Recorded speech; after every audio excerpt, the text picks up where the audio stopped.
everyone to Los Libertinos podcast. I am your host, Carlos Abelard, and this is Chingazos and Fire episode 47. Our guest today is Brian, the birth guy, Salmon. He's a doula, certified life coach, certified lactation coach. He's an international author where his book, The Go-To Guide for New Dads, has been published in several languages. He's an entrepreneur, owner of Baby Vision Ultrasound, creator of the Rocking Dads childbirth classes. Most importantly, he's a dad to 2 girls, and he's a dear friend to Vanessa and I. And welcome, Brian, to Los Libertinos. Thank you for coming on. Dude, it's good to be here, but I'm laughing because you shifted my pronoun to she once. But that's okay. I don't go by that. I don't go by my pronoun is Did I? Is him, fish. Oh, okay. I'm transphibian a little bit. Oh, there you go. I like that, man. So, I'm just joking. What's up? Just chilling, man. Pretty So good. I'm not a certified life coach, but I'm a certified lactation counselor. Oh, okay. But that's okay. But I am kind of like a life coach. Yeah, I mean, yes. I talk to myself in the mirror every day. It works. So a lot of people that might be listening to the show, at least from my side of the family, might know who you are because locally we've always talked about how we went through the process of getting you as our doula for our first daughter, Zenobia. But people outside of that realm would not know who you are. So in general, if you don't mind giving a background story from born, raised, siblings, and from Cali to Texas, all that whole movement. So feel free to freestyle some of that. Oh man, okay. So it's an interesting story. I was born in Montebello, California, in East LA, basically. In 1969. I'm old. I'm a veterano. And so, yeah, I come from Los Angeles. I lived in Los Angeles with my parents, and I had a sister and a half brother who passed away. Everybody's gone pretty much. So it's just me. I'm the sole survivor of the familia, right? And so I lived in Los Angeles for many years. My background's in biochem, pathophysiology, radiology. I've been in the game of patient care since I was 17 with my first internship. First time I actually was at a birth and attended a birth was when I was 19 for my friend Heather. She had a baby that she was going to give up for adoption. Her father, she had the baby because her father was dying of cancer at the time, and he meant a lot to him to see a grandchild. So she went on to pursue her career, and that child's grown up. I know her now. She reached out to me a few years back, and she's a great little human. Well, not little now, she's big. She's in her 20s. But so that kind of kicked it off. But I've always been in patient care, and about, when I turned 35, I had my first daughter, and we decided to move to Texas, and I decided to switch gears and go completely babies. So I opened my shop, Baby Vision Ultrasound. We're a prenatal imaging center. I started teaching dads and certifying and doing all sorts of training for things, lactation, childbirth, doula services, all that stuff, and I kind of found my little niche that I'm good at. So I help people have babies, and I help people get through pregnancy and postpartum, the 4th trimester, getting through breastfeeding and everything they need to get through, seeing their baby, and even helping them hook up with different professionals that will actually help them in their journey. That's awesome, man. So off air, I guess we were having we just had lunch and we're just having conversations a little bit just to kind of warm up to this conversation. But the one that I had kind of mentioned to you that I wanted to start off with, Sure. The question was just like that. Obviously, it's very visual for anybody to know that like this industry is heavily female, and that was something that when we first started interacting with you was that I did have a pause to be like, oh, that's cool. Like outside the box, unorthodox style. I always liked that kind of style on any types of fronts. But what was it in, like you said, you went at 35, you went baby, but like, what was it have you had pushback from the industry? Have you the doula community that is mainly, women are they been accepting and all that? Like, so I guess the general question is like, how does a vato get into this line, of work? Basically insanity, because yes, there was tons of pushback, and it didn't stop me from doing what I wanted to do, which actually turned out to be very successful for me. And I would see a lot of births, 8 to 15 a month at some points, and I think I'm probably the busiest doula in the city. And yes, there was a lot of pushback. Funny things have happened, like a group of them went ahead, and because I wouldn't listen to and conform to what they were telling me I should do with my practice and how I should behave, and I'm like, well, no, you're not my boss, I'm my boss.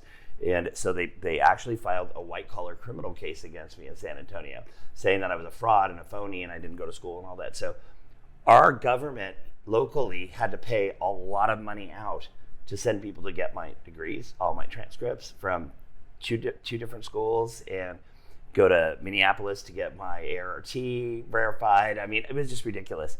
And oh man, you've never mentioned this before. No, it's just because so much stuff has happened over the years. That's crazy, like man. Silly That things, sucks. like I would go to a different city to go do something, Austin or something, and someone would call ahead and tell me you have to watch out for him and blah blah blah. I'm like, for what? I mean, you as my patient, what do you have to watch out for, really, right? Yeah. No, I didn't know that it was like that. Yeah. That's dirty, man. It's a little dirty. So and after my popularity began, and my podcast was pretty strong. I was doing a lot of TV stuff and a lot of media. People started wanting to jump on the boat.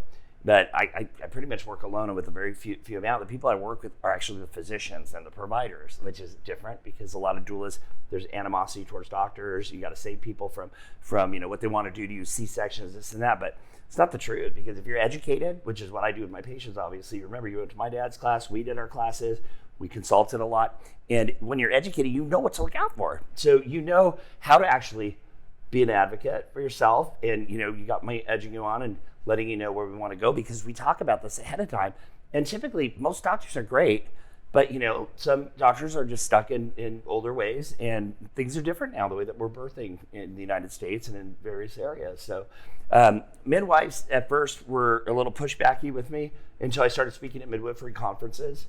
And I've befriended a lot of them. I've spoken on midwifery cruises, and just had a lot of fun with other birth professionals. And so it's a matter about who the people are and what kind of energy and vibe they have. And I feel like people are really in the birth world for the right reason. There's no animosity towards anybody, because you're just helping people have babies and start their family, and doing it in a professional way, in a very helpful and loving, compassionate way. That's it. Yeah, that's awesome. So the way that we got introduced was Vanessa had some friends that took the Vato took the dad's class, and then they took, I guess, another, like, your general class that you had. And, sure. And Vanessa was the one that said, like, let's go check it out. I was like, yeah, I mean, I'll do whatever you want to do. Like, you're the one that's gonna pop the little kid out of, like, I'll go with your flow. I'm not gonna, that's your realm. I always support it, but like in that room and in the question that I'm gonna ask, I'm observant of how I guess I remember when I was a kid, I would have not thought of dads being that involved in, like, and I just remember, like, looking around, just being like hey, there's a lot of homies in here, okay, well, that's kind of cool. Right. Okay, well, good. Different walks of life too, right? Yeah, it was all, it was, so, but it was just interesting to me. So, like, the question I want to ask is, like, kind of what do you think, like, economically, like, culturally, in the last 50 years, what has shifted to get the father more involved in the birthing and in the, like, even like the home activities, more involved in that? Because I don't know if it's a good thing or a bad thing for society. I mean, I guess that's a conversation that we can have. I would tend to think that overall it's probably good, but again, I don't know. Somebody can say, hey, no, I mean, I don't know. Like, so the question is, like, what have you seen, in the shift from, like, where guys are more involved in that than before?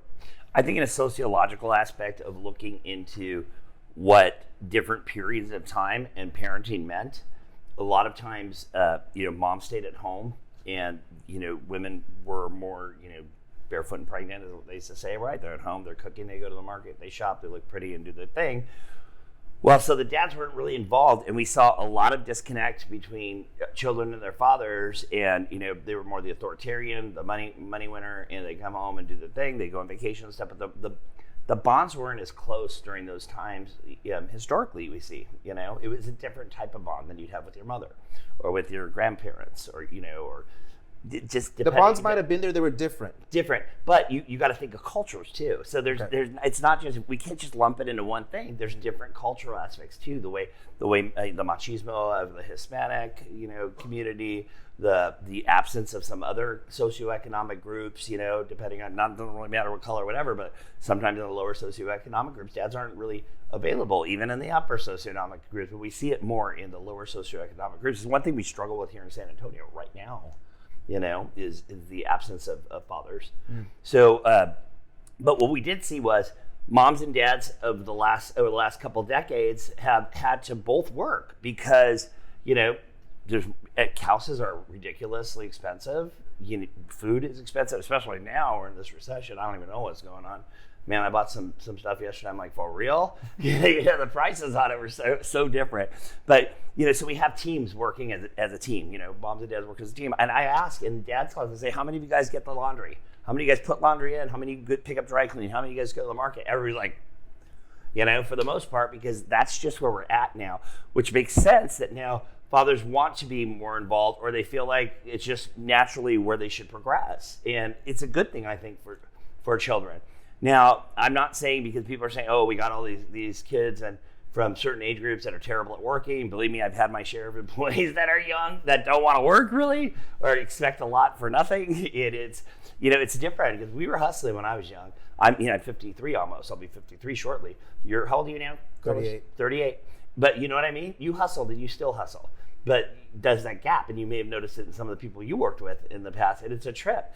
So I'm not necessarily saying that's the social thing of parents coming up together to work. I think it's the overall culture of excuses, and everybody gets to win, and you don't really have to work for anything and stuff. But it is what it is. Yeah, so when I took your Rocking Dads class, the main thing that has stuck with me, and I'm still in that realm, which is funny because I was telling Vanessa about this, sure. that was the idea of the fourth trimester. And really, I kind of felt that I have never really escaped the fourth trimester. I'm still in it. That you get back to back some babies. But also the idea of how, so basically you helped me turn it into a strategy of life with kids and how to keep the house nice and calmado. Exactly. So that way we can party at night and have fun. Like it was, because, but I had never heard it in that way. So for it to be put in more like I'm a sports guy, right? So it was kind of like I started visualizing like in a sport. Okay, I got to give Hail Mary. I got to give. Well, those are the ones that I was praying to make sure that she wasn't getting out of it. So yes, like laundry stuff and stuff. I was like, what? She's busy with I'm already walking over here to get a beer. Why not just take the laundry and help out? So I'll rinse the dishes or something. Yeah, just little Big things deal. And you would just put it in the context that was just do it already. You're already just doing it, and then you're racking up points for some points that you're gonna want to cash in later on, you know? So I just started thinking like that. So I had not thought of it in that way, but a lot of people, especially I would say probably in the Hispanic community, because that's the community that I'm speaking to. Some in the, obviously, the Libertinos, the way the name it's for a reason, is that they don't know that. So in what way, besides the word of mouth and obviously the network of other people saying, hey, go check out or go learn about the fourth trimester and things like that. Yeah.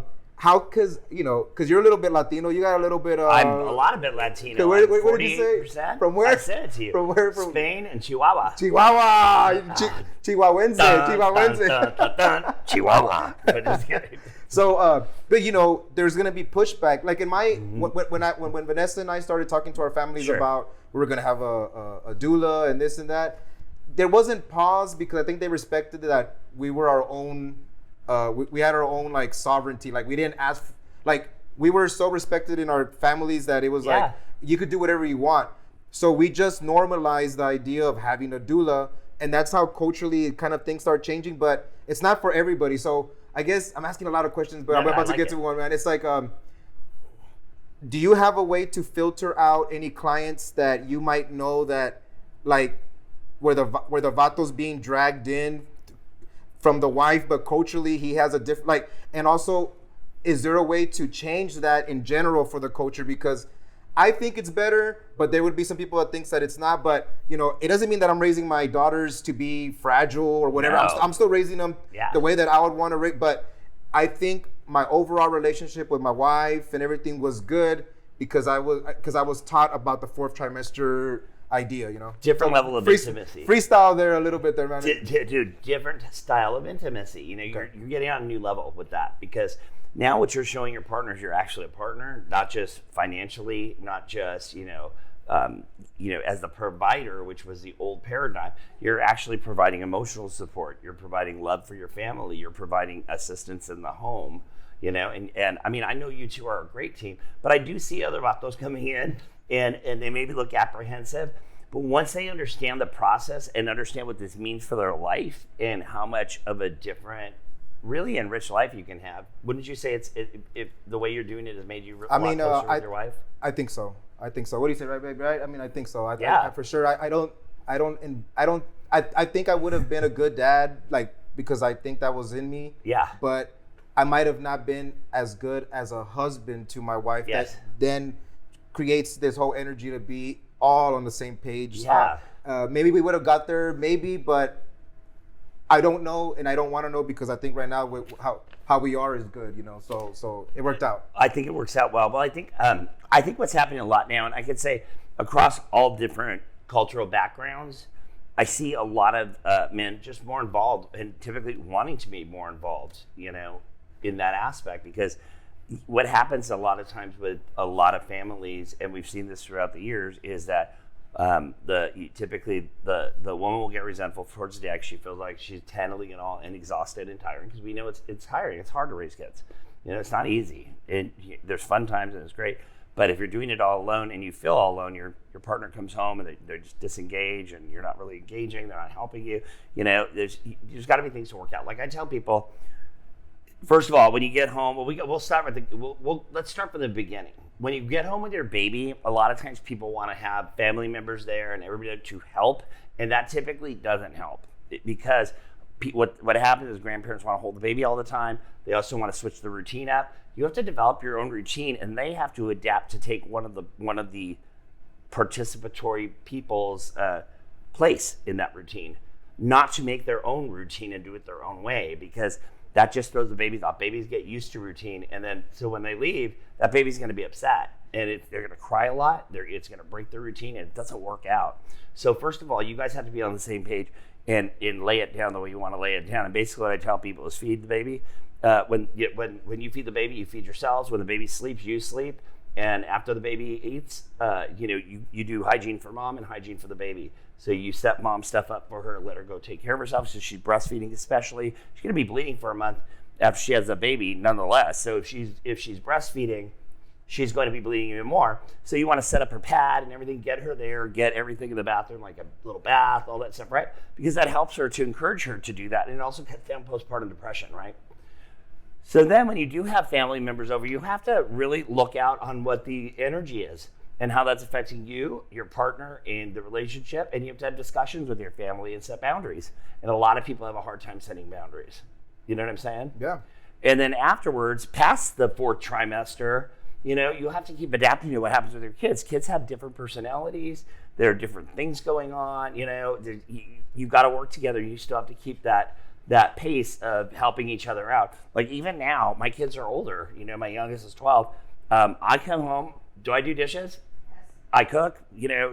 I still do the same things because I feel like it's just part of to have a nice home that's going to work as a real syncytium together. That's what you need.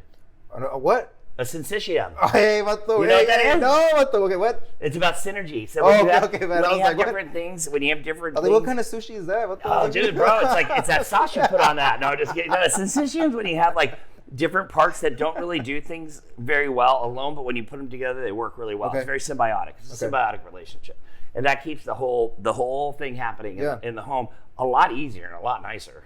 Yeah, I feel that. I remember one of the things care for your partner. That's it. Care for your home and your partner. And I can speak to that because once Zenobia was born and she was in the room, of course, my parents, Vanessa's parents, were in the room, and I knew that from taking the class. I knew that how important it was for baby to latch on real early. Yeah. But everybody was doing the normal, which is not even cultural. It's everybody's like wants to congratulate and all that. And then I remember like you gave me like the ojo, like you gotta tell them or I'll tell them. But I remember like you reminded me like, and I remember being like, hey, she needs to latch on. I think everybody needs to get out because it needs to get dark and all that stuff. So I would have not done that. It's mammalian birth. You have to think back to mammals in general, right? No, the other animals don't come up and they stay around. And they usually protect. They don't come to put their paws on the babies and that because that baby has to go to mom. And this is something that like lately I see so much more is that, and I've come to a conclusion. I really haven't read this too much, but I feel like in hospital births, mom just letting the baby sit on her chest, doing skin to skin and stuff. And then a nurse will come, with good intention to help her. Oh, let's get the baby to breastfeed. And they pull the boob and shove the baby on, right? I'm not down with that because we have to look back differently. So most doulas don't have a biology background and pathophysiology and all that stuff that helps you understand how naturally things work, right, and why. So babies are programmed primally to do things, and if you disrupt that primal thing, they're going to not do it because it makes it easier. And babies go with the flow; they like the easy. So if you disrupt them from learning how to latch by themselves, which they will do, you just have to give it the time. Then they tend to latch a lot easier later, and it's easy to correct a problem. If the baby's hurting your nipple, usually the baby's just slipping down, or you're not holding the baby right, or you're touching the baby's head too much. So it's much easier to correct those issues than getting a baby to be able to latch on its own.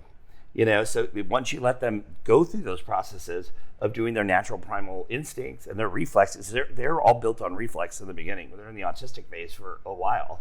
And so you have to kind of let them do their thing and not disrupt that natural pattern. One of those natural hormones that you're a big fan, and I remember you would talk about it right there, homies. Talking about right this there, one right here on my arm. I'm in, bro. This is my gang. I roll with the storks too. You heard of us, the Southside Storks? The North Central Storks. Can you speak to that? Chemical compound, because you got it tattooed on it, but it's a part of the whole process. It's a part of everything mammalian, which once again I'm gonna use that word because it's funny. Even yesterday I was reading an article because my dog. Okay, so let me just tell you, my dog Grace, she's awesome, right? So Grace is like she's so attached to me, and she came with my fiance. Like that was her dog and her daughter's dog, right? So my daughter too, but they came in the package, and I don't like dogs typically. That's the truth of the matter. And I love Grace from the get-go. There's something about her. So I was reading, every time I sit down and she runs up to me, she sits on my foot every time, or she'll follow me. Like if I go to the bathroom, she follows me to the bathroom, make sure I'm good, and then she goes. It's so weird. Like she's really into that. But what happens is dogs do that because then they feel safer and they feel like they kind of own you, and they get oxytocin release as well. And when humans pet dogs, they get oxytocin release. So oxytocin is this shared love hormone that goes through everybody. Oxytocin is super important, but you got to be in the right headspace to receive it and to let your body do it because it's a hormone. And all hormones can either work together or they can work against each other. So if we get catecholamines, which are like stress hormones, okay, not dog, Cole. Yeah, no, I'm just kidding. Catecholamines are stress hormones, and what happens is if like oxytocin's running and then you get really stressed, that'll be like take it back a little bit. It'll tip it back a little bit. Okay. So you're playing this, one step forward, 2 steps back. You're playing the teeter-totter until you get your head straight. So oxytocin is really important for mom and baby. That's why that skin to skin is so important in the beginning because moms are in love, babies are in love. They're looking at each other. They're familiarizing. They're going through this thing where they're just, coming off that ride. And it happens all the time. That's why babies feel safe. They connect with you with visually, right, with their eyes. They connect with you by touch. You pick them up. They connect with you, and they feel comfortable. It's the oxytocin that really, really helps that. Do you think, in general, as a society, that there isn't, like during COVID and all that, was there some of that hormone missing in life with people and No, because everybody's inside boning. Oh, so, it was a love fest during COVID. Because there wasn't. I learned several new positions I didn't think I'd ever know. Yeah, I never thought of it that because people would say oh we're communal animals, right? We need to be amongst other people or community. And Yeah. I didn't know if that was even something. I mean, as you get older and you're not in your normal headspace, 'cause like as a kid, you could say like, you know, you said, oh, they're autistic from the beginning in general. And I'm guessing you're using like the more medical. It's called the autistic phase, not autistic, but they call it the autistic. Okay, so phase. but it would mean that they're not in their head because they're not even in their head, and that way we They are don't know how as to connect adults. their existence yet. Okay. And they're learning, but it's more on reflex, and then they connect their existence. So as adults, we think we know our existence, right? Right. And so therefore, are we rejecting a lot of that, like space and like that hormonal space of like, you know, that like what you're saying, that like from causing us to feel a little bit more connection to other people, or am I overthinking that? Or what? I think for a lot of people, they're finding new ways to connect via Zoom, via connecting new ways with their family, who they're actually in the house with, which I found was really, really, really nice. We played a lot of games. We did things that we don't do on the typical, because we would take car rides and roll down the windows, just go cruise around and get out, and have fun about that with that, And I think it made people get a little more creative. Some people got a little more anxious and had other issues because they have family members who were sick, this and that. So you can't lay out all those things. But I think in the core foundation of people who had were able to just hang out together, I think it was pretty good. How was the doula business and interactions with your clients during COVID? Oh my God, my clients, a lot of them loved it more because many people say they want to have their mom there, they want to have someone there, but they know that there's always that little bit of thing that can cause, a little bit of insecurity, or there can be little chisme going on or something, right? So nobody was allowed, just mom and dad and a birth professional like me, or whatever. And so I feel like it really brought moms and dads a little closer to focus on each other without depending on other people or thinking they need anybody. So it gives them more confidence when they got home to their house, and that leads to, a lot of times I suggest to people, I'm like, really, if you don't think the person's going to add anything to it, really, just don't have them there. Just have them come afterwards. Tell people you're at the hospital when you're pushing. You just got to the hospital, so they can come after, because you need that time alone. And a lot of times, especially different cultures, in the Hispanic culture, those abuelas get a little crazy, dude. Shit goes down. I had one pounding at a door one time, trying to get in, and the mom didn't want anybody in but us because she didn't want to have that energy. And the mom, I need to talk to my son, stuff like that. And that can be a little hairy and tricky. The doctor went out and told her, I'm gonna physically remove you. Oh, she got crazy like that? Yeah. Oh, it was funny. I'll never forget that.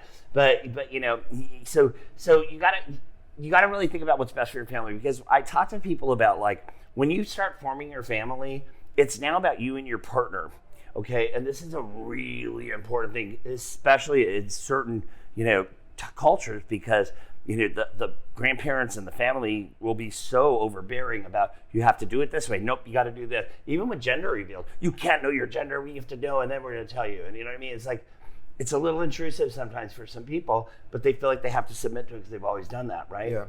So when you're talking about, mom comes from one family, you come from one family, right? And you guys have to talk about the things you want to do in your family and how you want to roll it. And you're going to get pushback from the other side. And even moms might get offended by something, or dad might get offended by something, but then they go talk to their family. They go, can you believe, Carlos doesn't want to do that? And then they get pissed. So you go to the next family function, and they're like, cold shoulder, dude. The beer's all hot and shit. Dude, they're not even giving you beer, dude. They give you like Perrier or something. They're like, that's all you get. Bro, go make your own run. That's funny. Pitch in $5, we'll give you one. That's funny. That kind of thing. But you know what I'm saying? Yeah. And so that causes the problem, then tension between the partner and the family. So there's just all these dynamics that can occur. So you have to learn to keep it between, just you and your partner about those things. You can talk to your friend or whatever, but tell your friend, don't shut on my girl or whatever. But but you want to be able to have that nuclear thing where you guys have trust, and even if you don't agree, you can shelf it and come back to it. Because guess what, in life, and you know this right now, right? You've had sitting for like 4 years now. Yeah. And so during that time, what you thought you wanted to do before, suddenly, and you guys were so balls to the wall about it, it's changed, right? And it's morphed, because things are living and breathing. And so this teaches you that at the immediate time, you might feel this urgency. There's really not, you're just going to work through it. Yeah, no, I hear you. And hey, what's up, everyone? Please visit our sponsor, palomaverdecbd.com. It is a small business that my wife, Vanessa, and I have been running for several years now. Besides growing at its own pace, we have also been growing our product line. In the last several months, we've gotten bath bombs, massage oils, different things like that. And recently, brand new, we just got some THCV gummies that are 10 milligrams. They're legal. They're still derived from hemp, but these have some unique characteristics that are especially good for anybody that's an intermittent faster that does some of that fasting. I've been doing fasting like that for 2 or 3 years now. But just like anything, at night when you start getting some of those hunger pains, you tend to snack a little bit. What are you gonna do? Nobody's perfect, but these. So we sampled these out for the last month, and what it is, what I feel is that when I take them, so basically I eat once a day, big lunch, tacos, fajitas, whatever. Today I ate some chicken tostadas, guacamole. It was good. But around this time, I start feeling a little bit of some of that hunger. So I'll eat one of these, and it kind of helps me focus on not wanting to eat. So they call these, they kind of have like a dietary, kind of a diet aspect to them, and also like a focus aspect to them. So if that's your thing, if you want to try these out, for sure, visit Paloma Verde CBD. Of course, you can get all of your other CBD products there, and use the promo code Chingasos, CHINGASOS, for 20% off anything in the store. Once again, palomaverdecbd.com. Peace. Okay, so the family network in our culture is very important because we decided to live real close to our family, my in-laws, my parents, sisters, brothers. We're all it's a close network. But when you have a close network like that, sometimes there could be positive tensions, negative tensions. Yeah. And I guess my question is like, because I had brought it up to the beginning when we were talking about the shift of how fathers have started to play a bigger role in the birthing and in the home duties, was like the family, the shift. Are we doing good by our kids in raising them? Because some people would say we're creating kids or raising kids to be a little bit weaker, be a little bit more fragile. I think it has to do more with the upbringing of the parents, but in general, I tend to think that, a little bit from what I see, social media or technology has played a big role. I mean, there's a lot of factors about social media. But can you speak to, you're a father of two girls. I got two girls that are going to be, they're younger, obviously, than your girls, but like they're going to be being raised in this new society, this new technology-based society. So I don't know, I guess speak to a little bit of like what you've seen and what you think the future is going to be, and what are some protections or some different ways that you can play it differently? So it's an open-ended question to a lot of little fronts like that. First of all, I come to your family barbecue sometimes, so I'm going to say your parents did an amazing job. Great job with this guy. No, but all joking aside, okay, so this is a really loaded question because, yes, I have two daughters. I also have two stepdaughters, and the difference between my daughters and my stepdaughters are completely 180 degrees. Because of the way they were raised, the family style, different, privileges or non-privileges, where like my 22-year-old stepdaughter, she worked hard and she went out and got a job. She wants to live on her own. She wanted to buy her own car. She wanted to do that, and she's done it. She lives in a whole different state. She lives in Utah. Yeah. Whereas my kids get a little more pampered by certain people in the family. But what I see is, this is what I see in society. I see that in society, kids are raised differently. They're not as go-gettery, in my opinion. They don't have the hustle as much, especially now. As a 52-year-old man, that's gonna be 53 soon, and also, I've worked for myself for many years. I hustled when I was younger. My friends hustled when we were younger. Everybody I knew was on the hustle for the most part. And then lately I see like the kids that I hire, they really don't work hard. They don't put effort into it, much effort. And like when work is over, it's done. If there's something extra to be done, or say another patient's going to come in, they won't go the extra effort to do anything, because that's not what they signed up for. That is not their agreement. It's that there's just no, like, I feel there's a lack of drive for a lot of kids. Not every kid, but for a majority of people. And this is what I hear all over the place, especially now post-pandemic. See, we can't even fill positions at most jobs now. You see that, right? Like you go to Chick-fil-A some days, they can't even have you inside because they don't have enough employees. Yeah, most advertising at businesses is how much they're paying workers or hiring now, right? Yes, and they're paying a lot more, and they still can't get people in there to work. People don't want to work. But I think there's a lot of confusion in schools right now for younger kids, because they're talking about things that we used to go outside and play. We find our things to mess around with. We play in the dirt. We go swimming. We'd ride our bikes. Play some football with our homies, right? Yeah. But I don't see that a lot anymore. You don't see that as much because kids are on their phone constantly. Instant gratification on their phone constantly, and I think there's less play. We loved it during the snowvid, when we had the snow here. We thought it was great because there was no connection on phones. We lost the cell. Guess what we were doing? We didn't have TV. We were by the fireplace. We were reading. We were playing games. We were engaging and having fun and laughing a lot. And the feeling was different because there wasn't that. Isn't that crazy, right? It's so weird. Even Senny, she'll say, "When is the power gonna go out again?" She'll say stuff like that, and sometimes we'll be like, "Whoa, I can make that happen. You want to pretend?" Yeah, we can go Little House on the Prairie right here, dude. We'll start churning butter. She's mentioned that because we're blessed enough to have a little fireplace in our bedroom, and that's where our little space was, and she still remembers that. And then off air, we when we were first hanging out, like we said earlier, you had brought up the term like mixed messages and how our kids are getting too much of that. And I wonder do you believe that though? I'm going to ask you. What do you think about that? Well, it's my show, so I know, but I'm going to ask you. I think it depends where they're getting them from. So as an adult, you're able to filter out the messages that your kid gets. So so I would just say that I'm an advocate for really being if you care about the messages that your kids are getting, you have to, and really education in school is probably the one that they're going to get the most from. So I plan on homeschooling our daughters. Sure, of course.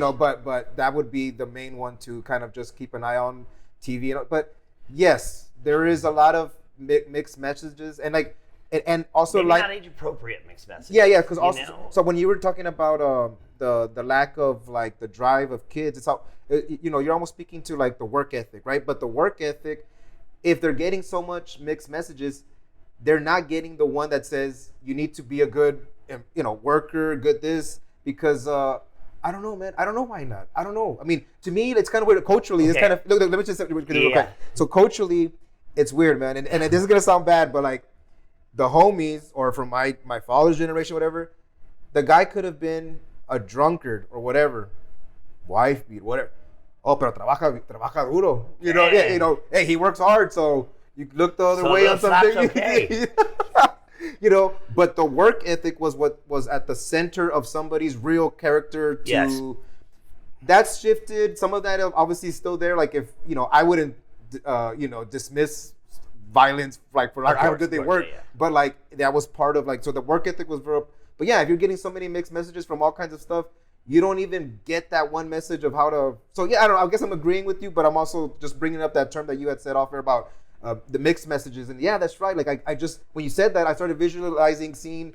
So it's so much. There's so much. It's so much. We can talk mixed messages forever. We can talk about so for instance, when I was a kid, and we played sports. I played sports. You either won or you didn't. And I swam. I either got a medal for getting first place, or I didn't get anything if I got fourth place, right? Or 10th place or whatever, right? Well, everybody gets a medal in things these days, especially with little kids, which sets, a prevalence. But you could still be you did good, you did your best. That's awesome. Let's try for the next time. But, I'm not saying don't give it to them, but I'm saying that's a little confusing because when we get into the real world, no one's going to give you a medal. You know, no one's going to give you a bonus if you're not earning a bonus, right? You know this from the working world. You have employees. Yep. So say you had an employee that was really killing it on you know, you do construction stuff, say drywalling or something, right?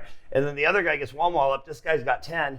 Who's going to get the bonus? Yeah. Do you give them both a bonus? Yeah, no. I hear you. And I wonder, like, so then this has been a topic of political conversations, right? Like you know, hey, we've been giving everybody trophies.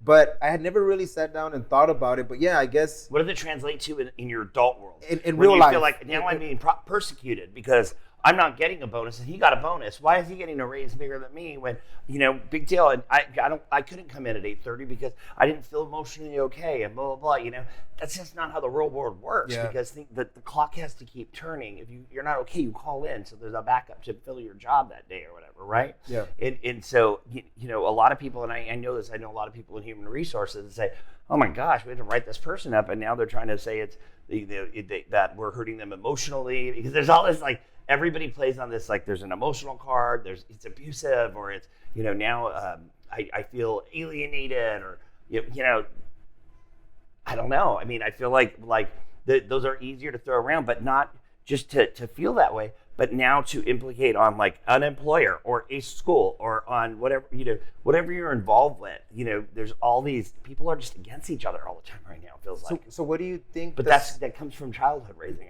And what do you think? Okay, so then that goes back to what I was saying, like the mixed messages. But also is like that's what I was trying to say a little bit earlier. I'm not trying to be mean or anything. I'm just I mean. No, but this was kind of to the essence of my original question about the fathers being more part of the birthing and home duties. Well, yes. Is that a mixed message in itself? No, or not. You know, no, I don't believe that. Okay, I believe the fathers. You know, you can be as strong as you want with your girls if they're going to school. Let's start from school age, right? You can be as strong as you want with your daughters. You have cultural beliefs, right? But then they go to school and they hear it a different way, and then they believe it because that's what they're being told by their teacher and this and that. But it doesn't sit right with you, right? And then they're kind of rubbing the grain on your household culture. You know, it just depends on what you're talking about. I think kids are introduced to a lot of things too early right now when they should just be being kids. They should be learning how to do math, play well with each other, treat each other nicely. But everybody is so separated right now, it trickles down to the kids because they learn that from their parents. And right now in our society, you can't lie to me about this. We see it. One side hates each other and it's their way or the highway. The other side hates each other. The other one, or it's their way or the highway. And their kids are getting that kind of rhetoric as well. So what happens is there's no middle ground. And so it starts separating kids. I read today there's a higher suicide rate in children than there's ever been right now. And right now is supposed to be the time children are doing better because they're learning all about, you know, other types of history and you know how we should be giving reparations and you know 2 dads, 2 moms, whatever, you know what I mean? They're hearing all these other things, and I feel like it's a lot for kids, and I feel it puts a lot of pressure on because then they feel if their parents don't agree with what they say, then they're stuck in a hard place with like in a little a bind between their teachers and the people that are educating them and you know their parents, or you know, the parents, and then maybe the grandparents feel differently, and they're getting all these different ways and all these different things and situations they shouldn't even be thinking about right now. They should be thinking about, you know, playing, getting dirty, having fun with their friends, and learning to be nice people. And I think right now, this time and day and age, people aren't being very nice to each other. That's all I can say. That's unfortunate. Yeah. And I don't sit on any political side at all right now. And like I'm just like, whoa to everything. But to me, I just so you know the Great Reset, the great all this stuff, right? I think there should be a greater reset that should start from inside you and inside other people to influence their kids to just not worry about things like that and just be nice to people, accept people, and be kind to people. That's it. But instead, it's got to be one way or the highway. Like, you know what I mean? Everybody's so, polarized. It's sad. Yeah, it's unfortunate because I see it with my friends too. I just stay out of it because I'm like, wow, there's arguments on Facebook and people, I'm not going to talk to that person. I go, you've known that person long. I know that person 30 years. You don't want to talk to them over a little argument because you don't agree about something? Yeah, it's crazy, right? Right? People do that. Well, that's not my style. It gives me chills because it's sad. It's not my style, but yeah, it's just sad. It just it sucks, and it's definitely. But to some people, it would feel that it's by design. I feel social media has designed it because they're just ads that are crazy that come up and little videos that come up that seem so contrived that are just supposed to be fun, but they actually have underlying messages. Isolate the product because the product is because the social media is selling ads to the companies, right? Yeah. And then so they're isolating individuals to be individual, so they can target the ad specifically. So it's part of their design and it to keep you as just one. It fuels and propagates that fuel because not everybody's going to see that thing. They're going to see. TV is a general. TV is a general ad. But the most effective ads are just you the watch one. Now. Yeah. I watch every news channel because I don't believe Fox. I don't believe CNN. I don't believe MSNBC. I don't believe NBC. Everybody's just like, there's some that mix the messages. You get a little bit of both, or they sit like, I don't know what's real anymore. And I feel like they're designed to really separate people right now at this point. And I think both sides are as guilty. Sorry, don't hate me, guys, but I'm just saying it. I don't sit on either side, and I think both sides are playing some games. So you had mentioned the great reset, or the new reset, about being better, about almost being on the front foot for yourself and your family, your close not on ones, the defensive.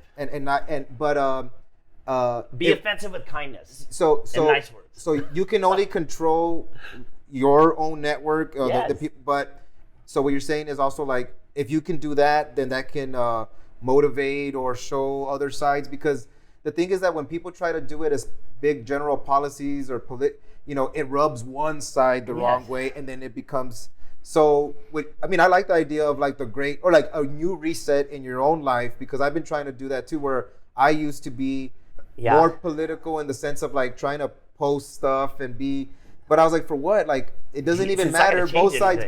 I've seen it, in the last 10 years, 15 years since I've been involved, like in politics, like since like 2007, really. It doesn't, there's a trajectory and it's going on. Sometimes it goes faster, sometimes it goes slower. But really, I have no control over that. I can really only control what I have, my life and my family and all that. So I don't know, can you speak a little bit to what you were kind of talking about, the great reset in that yourself, and maybe give some examples of what you've been doing in your life to kind of, because, to say it is one thing, but you got to live it too, right? I'm living for sure. And so it's funny because I have some friends that go either really, really, really right or really, really, really left. And they'll say something and I won't get out it on Facebook. I'll call them and I go, okay, but you're not looking at this side, like mental health awareness or, other things that are going on, or like with guns. I'm like, I don't think we should have automatic weapons, available to people. The sad thing is, if someone wants one, they're still gonna be able to get it. Sure. I can go down 5 miles probably. Within a 5 mile radius, I would be able to buy a gun on the street if I wanted to. Right now, with unmarked, with extended, what do you call them? I don't even know what they're called. The things you put in, right? So I can go get that. I can get a ghost gun, and it's so we're missing the bigger problem here as to why that's happening. And why we're not catching the signs earlier, or what are we missing here exactly? And people go, oh, it's fueled by Trump, or it's fueled by this person. I'm like, Trump's not even in office right now. Everybody's just in a crazy state right now because everybody's so divided. I think, and that's once again back to the childhood suicide being up.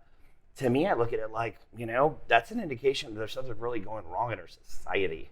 Right now there's something that we're failing. Like our politicians are failing us. All sides are, everybody's failing us. And people, okay, gosh, all the riots, all the damages, violence, this and that. And then we look at the Capitol riot. Violence is the same thing. There's nothing really that different. Government buildings were being burned. A government building was accessed with our Congress people. Yes, it's just crazy right now. Like everybody's just hating each other.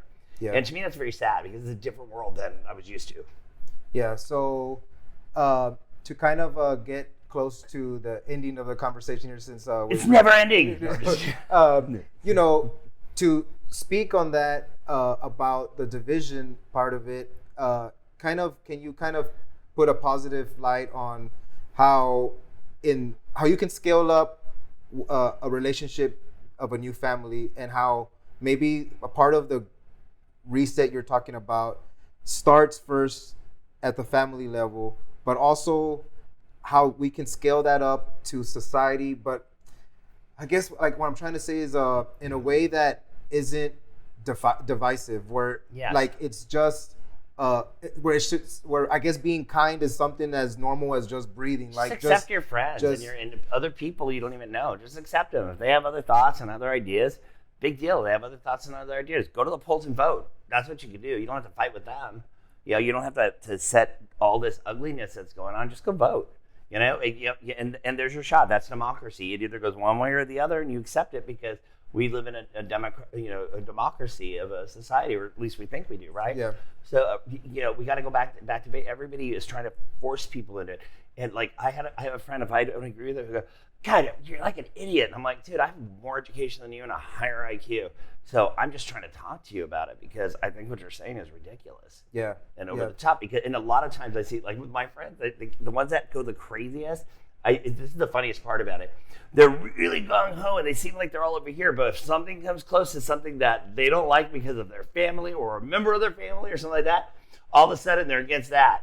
So they're not even sitting in that realm anymore. But everybody's picking and choosing to be nasty, where we can just be nice to each other, just be nice. Yeah, I think that's a good way to just accept people. That's a good way to end the show. Yeah, man. So thank you, Brian, for coming on. Please. Hopefully, we didn't get too political. No, I'm going to try to get political. I'm just talking about people in society. No, I think it's all good, man. Can you please let people know where they can reach you, and also talk about I'm going to give you my OnlyFans. No, I'm just kidding. I don't have an OnlyFans. And also some of your future endeavors that you're going to be getting into. Yeah. I know you're getting some stuff. So yeah, feel free to see where people can reach you at. So I have online. I've got my dad's course. It's $99. It is called. It's at rockingdads.com. Right now, I'm going to give you guys a coupon code, so it'll only cost you $20, and that coupon code is $20. $20. And so instead, when you go to pay, put the coupon code in first. It'll take off $80 for you guys for that dad's class. The other thing you do is my book is available on Audible. It's available in German right now. It's available in English, and you can get it at any bookstore typically, or they can order it for you. You can just get it on Amazon. I know Target online has it, Walmart online. You can find it pretty much anywhere. And you can get information on that. You can watch my book trailer, which is really cool. It's on www.birthguidebook.com. Okay, just birthguidebook.com. And then my website is thebirthguide.com. And let's see. So I do prenatal imaging at Baby Vision Ultrasound here in San Antonio. And I'm in the office here and there, and I enjoy seeing patients a lot. And I'm opening a new company called SAIV Clinics, and we're going to be here in San Antonio. We're going to be doing IV infusion. We're going to be doing a little bit differently because we're actually going to work with physicians that have patients with certain types of issues that we can actually consult with their physician and work as a team in a really nice collaborative relationship to help get their patient healthier. We're not going to sell anybody anything that they don't need. We're not even going to try and sell you on anything. We're going to ask you what you want, what are your ailments, and we're going to give you suggestions so you can figure out what you want and try and develop a really good relationship in our community to help people feel better. Yeah, and I think he also mentioned that if you do a little bit of that too much, come in and they'll give you the reverse your borracho-ness pretty good either, If you're hungover, we can help you. And we're actually on Sundays, we're going to do a complimentary bowl of menudo with that. No, I'm just kidding. That's perfect, man. So thank you for coming on, man. Dude, it's always my favorite to be around you. I love you. Right. Peace out, guys. Later, man. Peace. Keep watching him.